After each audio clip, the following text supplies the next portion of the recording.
shirts? Anyone shirts?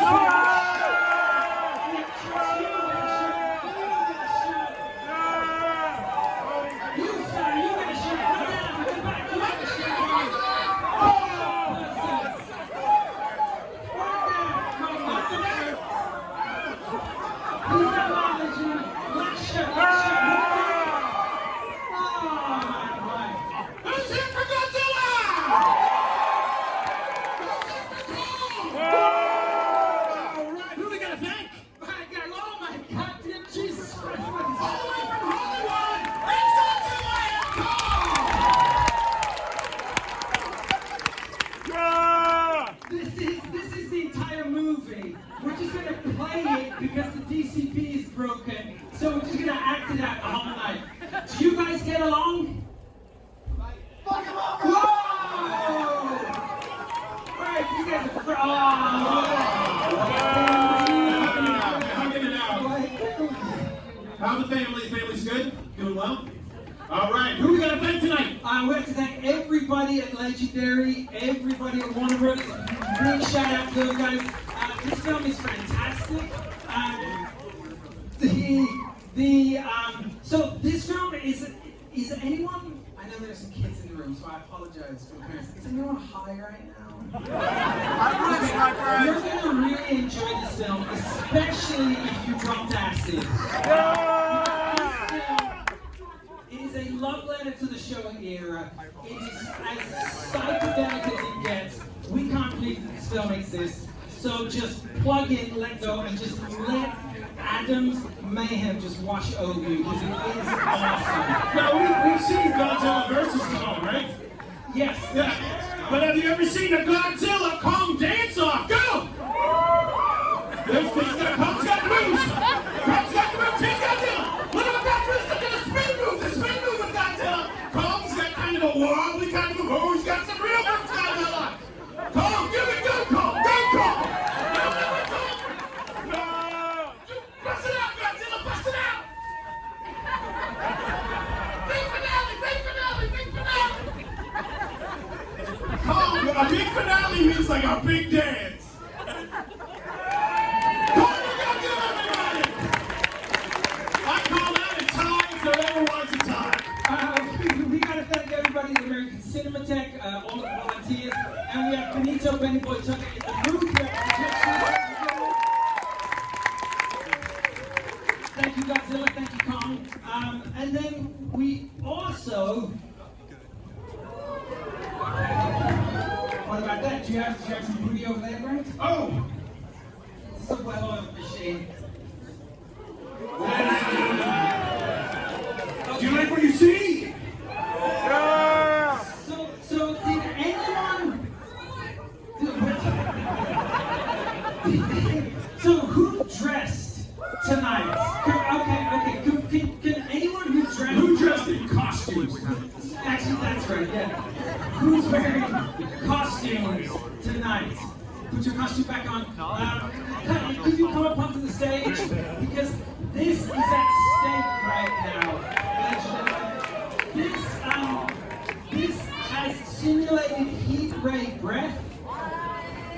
So this is okay. Let's come on up.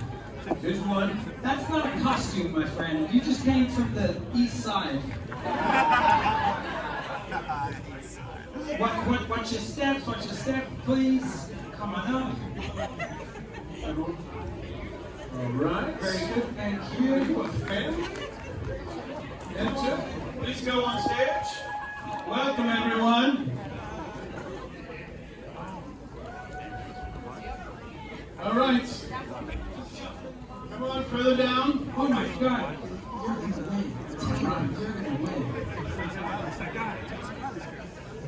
All right, shall we begin, Christian Parks?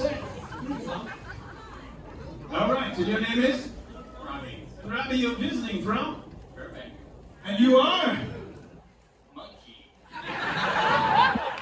Fantastic. And you are? Joe. Joe, and you're visiting from? Echo Park. Joe from Echo Park. And you are? Yoshi. And you are? Janine. Janine's visiting from Echo Park as well. So is he. And you are? King Kong, ladies and gentlemen. King Kong. And you are? Jared. Jared, and you're dressed as? Godzilla. Are you from? Rico Robinson. And you are? Kayla. And you're visiting from? Long Beach. Kayla from Long Beach, and you are? Little Zilla. And you are? Adeline. Adeline, you're visiting from? Also Long Beach. Also Long Beach. And you are? Biggerzilla. Biggerzilla. And you are? Cameron. Cameron's visiting from? North Hollywood, ladies and gentlemen. And the movie star. And you are? Hank. Hank!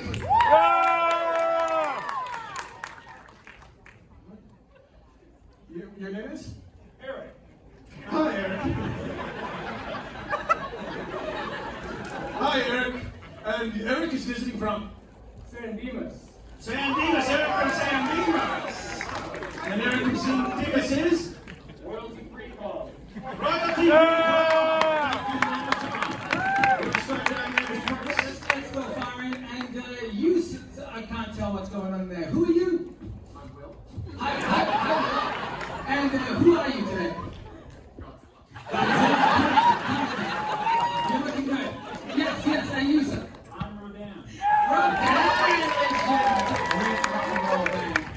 Okay, and what's your name? I'm Danny. Danny Rodani over here. Not too shabs. And Danny. And who are you? Isabel.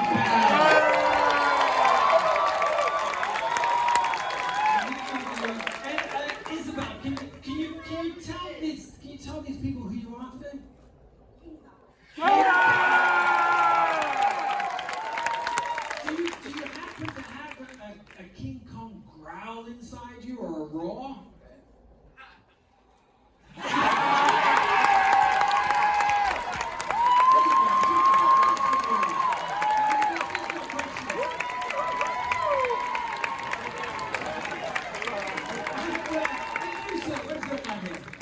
I'm Godzilla and yes. Ah, okay, the guest. And what is this thing that you're wearing? Oh, sorry. This is a 40-year-old kimono. 40-year-old kimono. Look at that. Woo! You've never looked better. And you said, What I am? sure, what are you? Ichiro Miki, the little kid from All Monsters Attack. Whoa!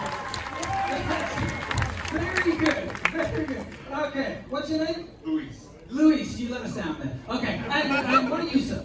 Dr. Sarazawa. Very good. Yes, and your name is?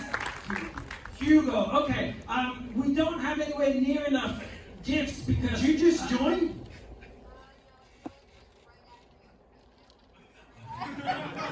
Just Let's join. do it.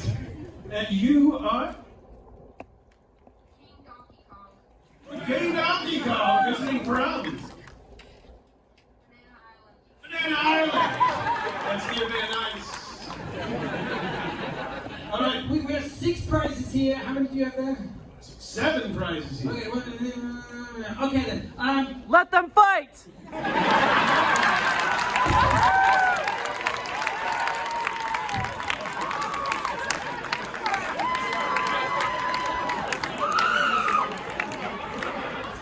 All right, how are we gonna do these parts? I have no idea. Let's just give prizes to actually, do we have any kids in the audience? Are there actual kids? Okay. Hold on 1 second. You figure out who gets these. I'll run around with some kids. Oh, yeah, just take your pick. You get everything, man. I'll get it.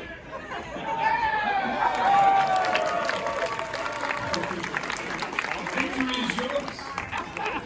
All right, now we still have other ones. Where did parks go? Are we running?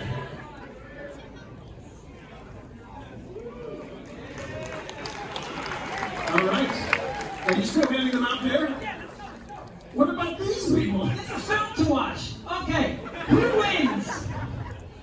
Who wins?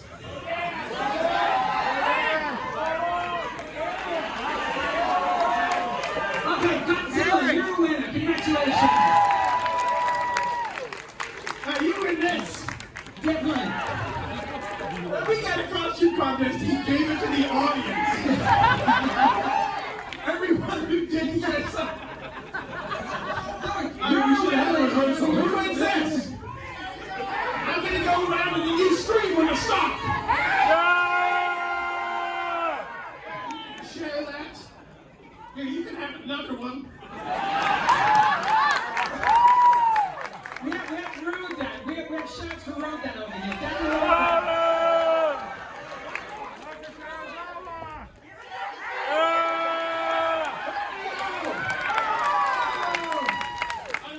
See what happens? just get it Yeah, out take there. it. Okay, can we have a round of applause for all of these members? Thank you for coming. Are you okay? Hey, on your way out, there's going to be some testimonials being shot. Please give your best Beyond Fest testimonial.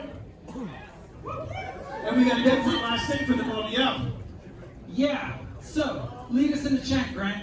We've got some cameras here and we need some audience participation. So we need everyone to chant Godzilla Kong and bring it from your diaphragm. Ready? Shall you join me? Godzilla!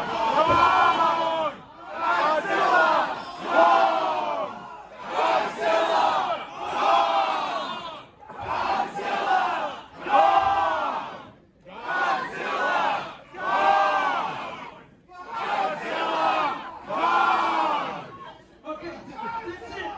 Ladies and gentlemen, please stick around after the screening because the director of this beautiful film, Adam Wingard, will be joining us on the stage. But for now, please enjoy Godzilla, Kong, the New Empire. Thank you. Okay, Kong fans, are we happy? What about Mothra fans? That's the right answer. The real heads are in the room. And then what about the kids? I know there's a bunch of kids in here. Kids, are we happy? Thumbs up. Yes! Okay, we got a group with the kids. So thank you for coming. Thank you for joining us. Thank you for watching this film. Let's bring to the stage the man who gave us Godzilla vs. Kong. He also gave us Godzilla, Kong, the New Empire. He's the reigning king of the monsters. Ladies and gentlemen, Mr. Adam Wingard.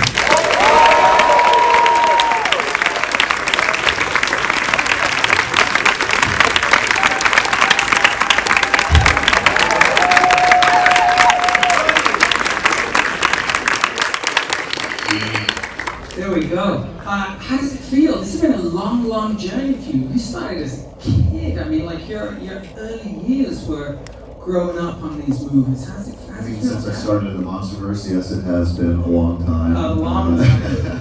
No, I mean, I started watching Godzilla movies when I was, honestly, I can't remember the first time I ever saw a Godzilla or a King Kong film. They've just always kind of existed in my reality. So they've just always been there, just like anything else. It's one of those things where I think I remember, my really first kind of imprinting on Godzilla especially though was, being home before I was in school or anything, so however old you are on that age, and the Godzilla films were always playing on daytime television. And King Kong. 76 Kong was for some reason always playing on TV, I remember, and that was really depressing. I like that movie, it's just the ending is literally depressing. That period, the main thing that was playing on television when it came to the Godzilla movies were all the Showa films, and the main ones that stick out were Destroy All Monsters and Godzilla vs. Hedorah and Astro Monster or Monster Zero, that one. Those are the three that imprinted on me, as you can see here. When you got the opportunity to come back after Godzilla vs. Kong, when you got the opportunity to come back to this, were you immediately like, I want to go to that Showa era, I want to trip people out? How did you get here exactly? Yeah, well, I mean, the main thing was when I made Godzilla vs. Kong, up until that point, I had made a whole lot of indie movies, and I kind of avoided visual effects IMAX for budgetary reasons, because I knew a lot of other filmmakers who had made smaller films, and they kind of thought, well, this thing didn't work, we'll fix it later, we'll try to do some visual effects on it, and it always looked like garbage. And so I was like terrified of having bad visual effects in my films, so I just avoided them. So all my early movies were very practically driven special effects films. So fast forward, here I am doing a Godzilla vs. Kong movie, and this is the first time that I can really rely on the visual effects being good. So, but at the same time, having done all these other films, there was nothing that could have prepared me for Godzilla vs. Kong. It was like to me, it was a learning experience, and it was only like towards the end of production that I felt like, well, damn, I'm getting the swing of this thing, and I'm really starting to understand really how to fully utilize, especially the heavy animated sequences, how to play with these characters as characters in the same way that you would almost like a animated film, just more hyper-realistic. And I remember there was like an interview I read with Quentin Tarantino, who's like my favorite filmmaker other than John Carpenter, and he, like, somebody asked him about why he did Hateful Eight after Django Unchained, and he had a really interesting answer. And I remember it kind of boiled down to the fact that he too, was like, he felt like he had just learned how to shoot a Western at the end of Django, and all the things that, encompass that. And so he was inspired to take that knowledge and do another one. And so that's really what was, I really related to that, and I thought about that a lot, because that's exactly how I felt with the Monsterverse. It was like, I'm ready to take all I've learned and go into this next film and really try to, push these kind of very visual, nonverbal sequences with the monsters further, because I knew from my experience that we could do that, and that's the movie that I always wanted to see when I was a kid. And that's exactly what you delivered here. I wasn't joking, we've got some kids in the audience and they totally loved it. When I first watched this film, I was like, where was this film when I was 10 years old? Like, this is the film that I'd always dreamed of. But you've taken it just an infinitely step further, and there's a ton of inspirations in here. Exterminator 2 t-shirt, did anyone else see that? Yes, there we go. You're in a happy house here. There's a ton of inspirations in here. We played this a playlist you gave us earlier. So there's a ton of 80s music in there. There's like references to Judas Priest and Iron Maiden and Kiss in there. But then there's also like Thundercats, He-Man. I feel like you channeled your formative years, and we're watching your childhood years. Is that what's happening now? Yeah, that's exactly it. Like I tried to listen to all of the little things that I said to myself when I was, a really little kid, probably starting as early as 4 years old. When I watched movies, I was like, oh, why do these adults always do this shit? They're making these movies. Sorry, kids. So that's exactly what I tried to lean into, and and I feel like sometimes I do my best work when I'm really pulling in those John Carpenter influences as well. And with this film in particular, I knew that Godzilla and Kong were going to team up in this film. That was the whole impetus behind the movie. But they're complicated characters, and the thing, I took a lot of inspiration from the movie They Live, which is my favorite film of all time. And the thing about that movie I love is that the best sequence in the film is it's not the hero versus the villain, it's the two heroes fighting each other. So that alleyway fight scene is one of my favorite sequences of all time. And so that's sort of what was the inspiration behind the big pyramid sequences. Yeah, you just decided to misunderstand. Yeah, you decided to destroy Cairo in the process. Well, I like how, like, if you really watch that sequence, like, Godzilla destroys one of the major pyramids there just by stumbling into it. It's not even like a big deal. It is a bit of a bar fight. I mean, like, when Godzilla first comes to Kong's like, no, bro, I don't want this. And then the sand in the face. It's kind of rookie shit. It is, yeah. And like, I like that we got a suplex in there. Yeah. I tell you, like, the main thing that my biggest regret so far is that I keep wanting to get a Stone Cold Stunner in one. It's coming. Yeah, so I mean that if anything, if I was ever going to do another one of these, that would be like the main thing. So I was like, well, we gotta get a stunner. How involved so Simon, your longtime collaborator, so he was obviously one of the writers on this. How involved are you in the writing process and setting this thing up? I mean, do you literally like just pull up a map and say, okay, yeah, let's destroy Sao Paulo. That's cool. Let's destroy Rock of Gibraltar. I went there when I was a kid. Let's have Godzilla just dive off there. Well, you're always trying to juxtapose the Titans to, real places and things that big iconic locations. And the greatest homage the monsters can do is to destroy a city, that and who wouldn't want their city, their hometown destroyed by Godzilla? Yeah, I mean, so I can't remember the question, sorry. It was about the writing process and how involved Yes, were you in of the course. way. See, like here I am being selfish, and we're talking about other people, and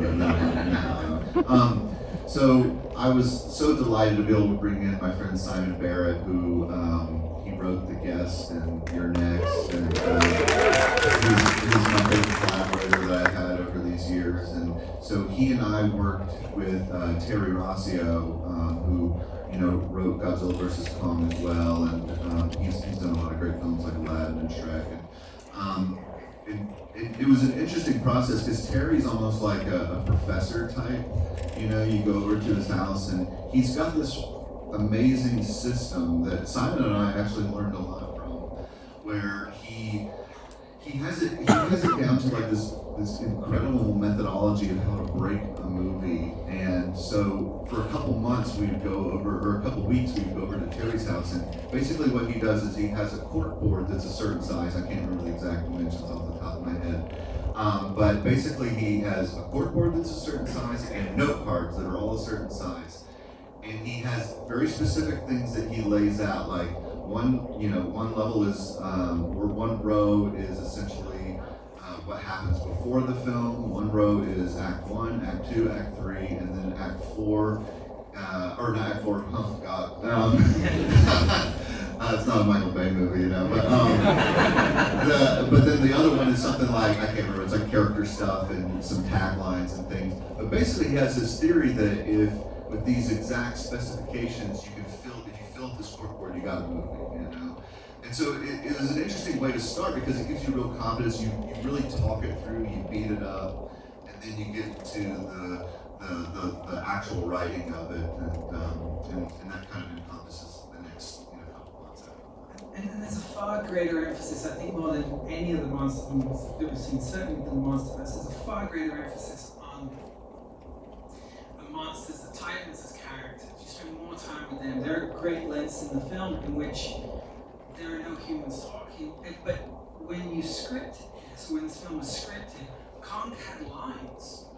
That's right, yeah, because, I mean, honestly, I'm not guilty of this too. I mean, so often when we read scripts, when making movies, you tend to kind of breeze through a little bit more of the description because it can be kind of tedious to read, and so you kind of always are skipping to the dialogue parts just to keep you going. And so the way we wrote the monster sequences sometimes is we would, instead of saying Kong roars at Scar King, Scar King roars at Kong, we would actually write out the dialogue as what the roar means, So that made it kind of a nice way to kind of get to the script and really understand that, we're not just treating the monsters as props, it's like they are the leads of the movie, and there's a lot going on there.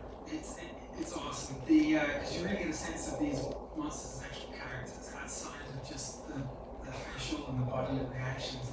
The person who does get the best lines, though, certainly Mr. Dan Stevens. You obviously worked with him on The Guest all those years ago. What was it like reuniting back then? And when you were casting, did you instinctively think of him when you were working with the writers? Did you always envision it? Yeah, we wrote the part with Dan in mind. That's the advantage of working with Simon on this film is we knew Dan, and so we kind of tailored this part around with him in mind. And it's kind of funny because because I work with Dan, I have a great relationship with him, and we're friends in real life and everything. And when we were on on set, the other actors like Brian Tyree Henry and Rebecca especially would start teasing me because they're like, oh, you just love Dan so much, you know? And so I would start leaning into that, and so we would do these like long takes where it's just Rebecca and Brian doing all this dialogue and Dan's off the side, and at the end of the scene Dan might have one line, and when I'd call cut I'd be like, Dan, that was amazing. And they would just go, you son of a bitch. I get the sense that Dan wasn't acting much in this film. It just seems that like that's who he is as a person. It looks like he's having a blast.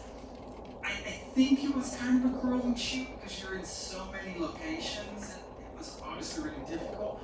But then the camaraderie with the cast, it feels like it was kind of fun. Yeah, they all hit it off so well, and just by coincidence, Rebecca Hall and Dan Stevens have known each other basically all their lives. Like I think they're roommates at some point in college or something, you know, which I guess we're kind of referencing this movie in a roundabout way. But yeah, I mean, like this cast was just great. You always knew that they were on set because you could just hear them laughing on the other end of the sound stage, and yeah, we went all over the world. We went to this, you know, these ancient kind of rainforests up in Daintree, Australia, and I had some weird experiences there. Something kind of slightly freaky stuff where Ayahuasca. well, you know, it's like ayahuasca without doing ayahuasca. I had some moments where when we first went to the rainforest and we were committing to shooting there, I started having these like weird dreams, and then I started finding out that other principal crew members were having, you know, strange dreams as well. Some of the actors were and stuff. And specifically, like the closer we got to the shoot, the dreams got more intense. And right before we started shooting in this really rare part of the rainforest that nobody had ever shot in, there's these landstones that are like 2,000 years old. I started having these like nightmares where like the trees were like, you know, coming to life, and they were like wrapping their roots around my neck, and it was like. That sounds awful. Yeah, well, it is like I woke up like just like it was really strange, and I just had this feeling like, oh my god, if I screw up anything in this jungle, like I'm gonna be cursed for life, you know. So the whole time we were shooting there, I just was so paranoid. You know, because your footprint on a movie like this is massive, and so you got techno cranes out there, but we tried to like work so intricately around all this wildlife there, trying not to harm it, and man, I tell you, I was just on the edge of my seat that whole time because I just wanted to make sure that we weren't, you know, harming anything out there. We have some writers in the room, and I know that they're like, that's a good pitch, I'm taking that. So this was also the first film that you shot in IMAX, right? It was, yeah. Yeah. First time Godzilla's been in IMAX, technically. Yeah. And it's so cool to be able to fully utilize that format. I mean, it's the perfect, you know, series. Was it liberating? Like, did it feel liberating, or was there like some kind of sense of pressure in there because it's like, oh, I'm dealing with a different canvas now? No, not really. I mean, because we weren't shooting on actual IMAX film, so it wasn't really that different day to day per se. You know, we had to accommodate for a lot, but we always knew that mainly we were going to be focusing our sequences. It was actually pretty easy to understand what we were planning because it was like, well, there's going to be a lot of these full CGI sequences, and some of those have like overlap with the live action stuff, but for the most part, it was like, well, these are the big sequences. This is what you're going to want to see in IMAX. And so I think we ended up with like 15 minutes or so of pure IMAX footage. Yeah. Full ratio.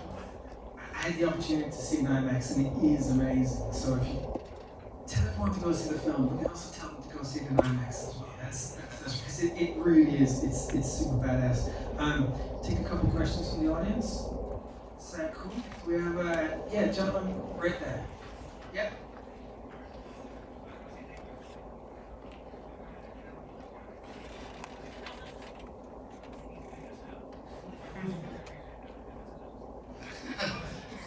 You know, it's funny because, like, you know, one of the things we try to do is always think about the you know, putting lenses in front of the monster action. So even when we're doing CGI, we always wanted to kind of dirty it up. And Ben Saracen is the DP.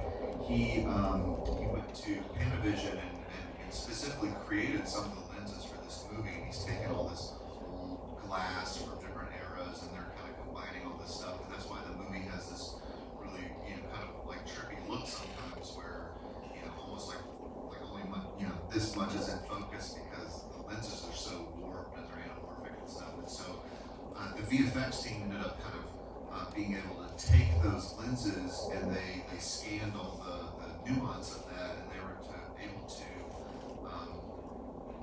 integrate that into the full visual effects sequences, which really helped. Of course, we just shook the camera, which usually people are mad at me for shaking the camera too much, but in this case, I think it helps kind of reverse the idea that it's actually being photographed. It really is immersive. I had this weird flashback. The Cinematheque last year, they had 70mm Apocalypse Now, and that film just kind of creeps up on you and it just becomes this complete assault. I walked out of the room, went to the restroom, and it was only when I came back in that I realized, oh my God, this is such an assault on the senses. I had the exact same reaction today with this. Like, it creeps up on you before you know it. It's so full on. I stepped outside and came back in, it was the exact same thing. It's just hitting you from all angles. How do you make something so complete? Well, first off, thank you for saying that. That's a great plug. But I would never, try to compare myself to Apocalypse Now. I don't know. I mean, like, this goes into what we were talking about earlier. About wanting to do another one of these films, following it up, and it was really like understanding, how to communicate with the animators about all the nuances with how to photograph the monster sequences, even though they're going to be full CGI scenes, and even in that classic way, like we were talking about going to Daintree, we really try to push a lot of location shooting because there's only so many ways you can create Godzilla and King Kong in a movie, and they all pretty much require CGI.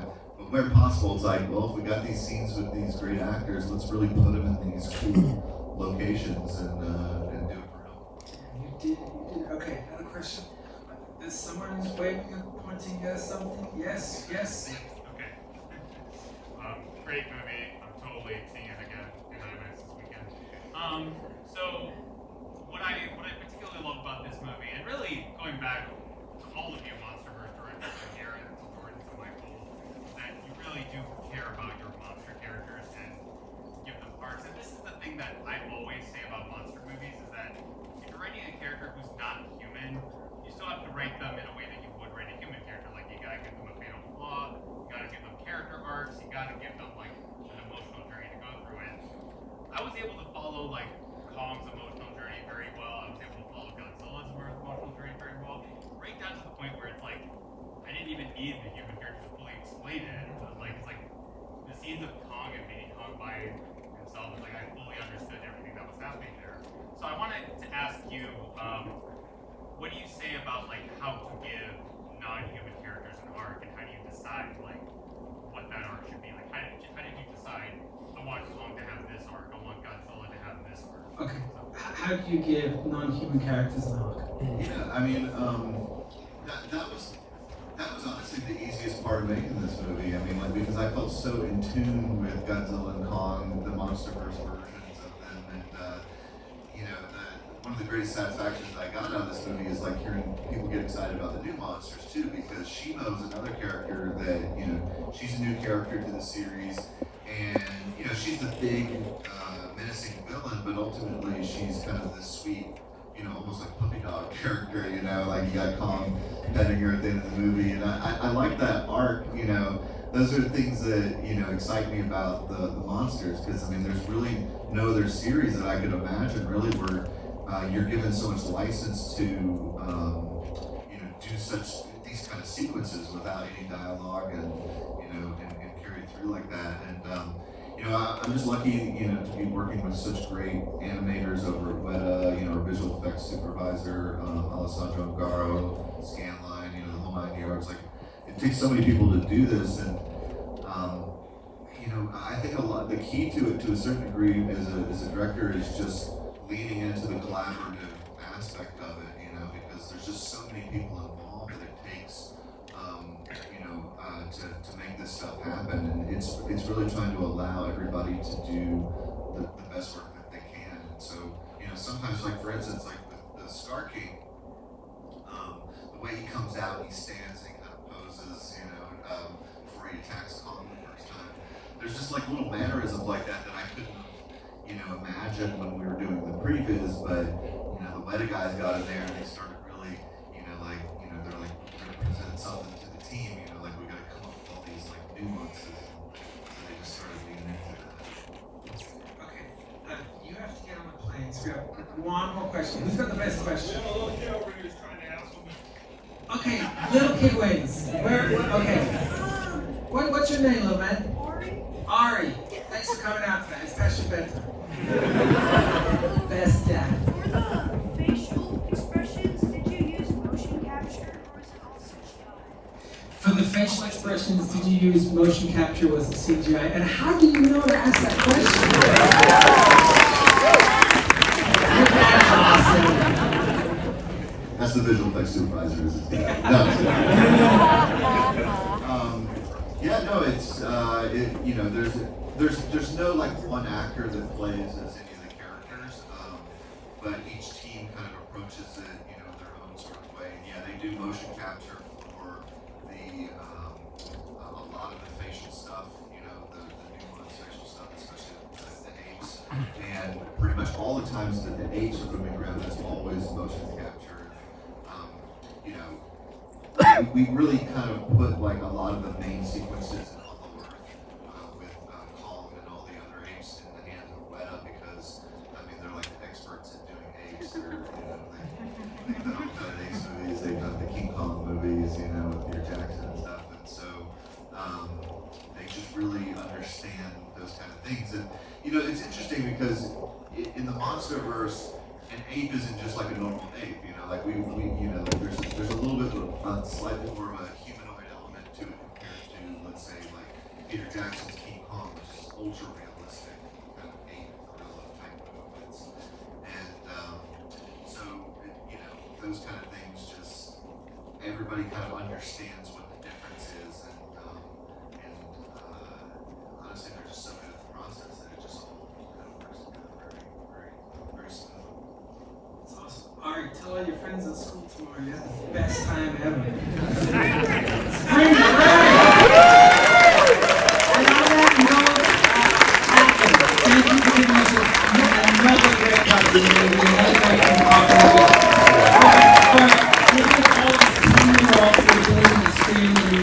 Thanks so much. Thank everybody for coming out.